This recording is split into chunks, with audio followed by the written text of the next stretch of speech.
여러분 안녕하십니까? 월요일 9시 뉴스는 KBS가 단독 취재한 마약 수사 내용으로 문을 엽니다. 이 마약 사건들이 줄을 잇고 정부도 이른바 마약과의 전쟁에 나선 지 1년입니다. 물론 성과도 있었지만 대대적인 색출 과정에서 일상이 무너진 사람들이 있습니다. 거짓 제보로 마약 사범이 됐고 사실이 아닌 걸로 드러났지만 고통은 계속되고 있습니다. 먼저 신현욱 기자가 보도합니다. 경기도에서 커피숍을 운영하는 50대 A씨. 지난 5월 택배 상자 하나가 커피숍으로 배송됐습니다. 발신한 곳은 처음 보는 필리핀 주소지. 그리고 30분 뒤 갑자기 사복경찰이 들이닥쳤습니다. 택배 상자 안에 필로폰 약 90g이 들어있었던 겁니다. A씨는 KBS 취재진과 만나 동생이 시킨 건가 싶어서 박스를 받아놓기만 했다고 항변했지만 경찰이 들어주지 않았다고 밝혔습니다. 그리고 사건을 넘겨받은 인천지검은 A씨를 필로폰 밀매 혐의로 구속 기소했습니다. A씨가 마약 전과자란 점과 필리핀에서 보낸 부탁하신 것 보낸다는 문자 메시지가 근거가 된 걸로 전해졌습니다. 그런데 구속 석 달 만인 지난 8월, A씨는 돌연 석방됐습니다. 진범이 잡혔다. 사건을 제보한 사람이 무고 혐의로 잡혔다는 게 검찰 수사관의 설명이었습니다. 나중에 확인해보니 허위 제보자가 서울 서부지검의 무고 혐의로 체포돼 A씨에 대해 석방 지휘가 내려진 것. 그런데 A씨는 허위 제보자가 잡힌 뒤에도 6일 더 구속돼 있다 석방됐고 석방 후엔 공소 취소도 되지 않아 아직도 재판을 받고 있습니다. 서부지검 보고를 받은 대검찰청이 공소를 취소하란 의견을 냈지만 인천지검 수사팀이 거부하면서 벌어진 상황이었습니다. 당시 인천지검 수사팀은 KBS 질의에 아무런 답도 하지 않겠다고만 했고 인천지검은 제보자의 무고 혐의 재판 결과를 보고 공소 취소 여부를 결정할 것이라고 공식 입장을 밝혔습니다. A씨 기소 당시 인천지검 강력부장은 현 서울중앙지검 강력부장, 인천지검장은 심우정 대검 차장검사였습니다. A씨는 KBS 취재진에 전과자라는 이유만으로 인권 침해를 당했는데 아무도 책임지지 않는다면서 100일간 커피숍 문을 닫아 생계에도 타격이 크다고 토로했습니다.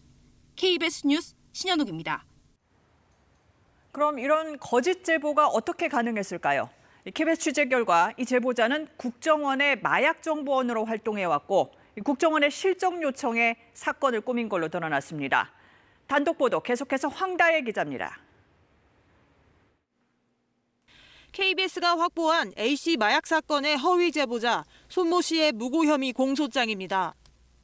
정부가 마약과의 전쟁에 돌입한 올해 초 국정원의 일명 나과장은 수년간 관리에 친분이 깊은 손 씨에게 단기적으로 실적이 될 수 있는 정보를 달라고 요청했습니다. 손 씨는 오랫동안 국정원에서 활동비를 받고 정보원으로 일한 마약 전과자였습니다. 손 씨는 나과장의 요청에 마약 사범 근황 파일을 입수한 후 여기에서 A씨의 개인정보를 얻어 작업에 들어갔습니다. 필리핀의 마약상에게 A씨의 커피숍 주소지로 필로폰을 보내달라고 주문한 겁니다. 필리핀 마약상은 피규어 2개의 필로폰을 나눠 담아 국제우편을 보낸 뒤 손 씨에게 송장 번호를 보냈습니다.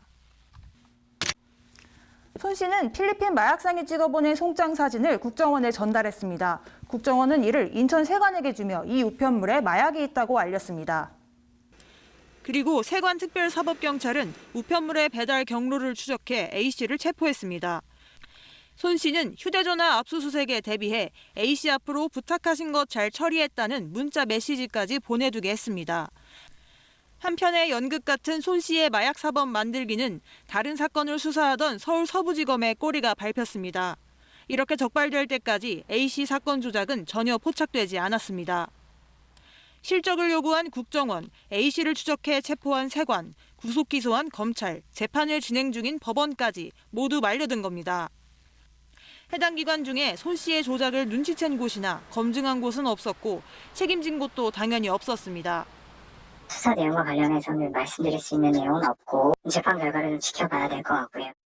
무고 가해자 손 씨와 무고 피해자 A 씨를 모두 피고인석에 앉힌 검찰. 대검찰청은 KBS 보도 직전 A 씨의 필로폰 밀매 혐의에 대해선 인천지검에서 공소심의위원회를 열어 공소 취소 여부를 결정할 거라고 밝혀왔습니다. KBS 뉴스 황다혜입니다.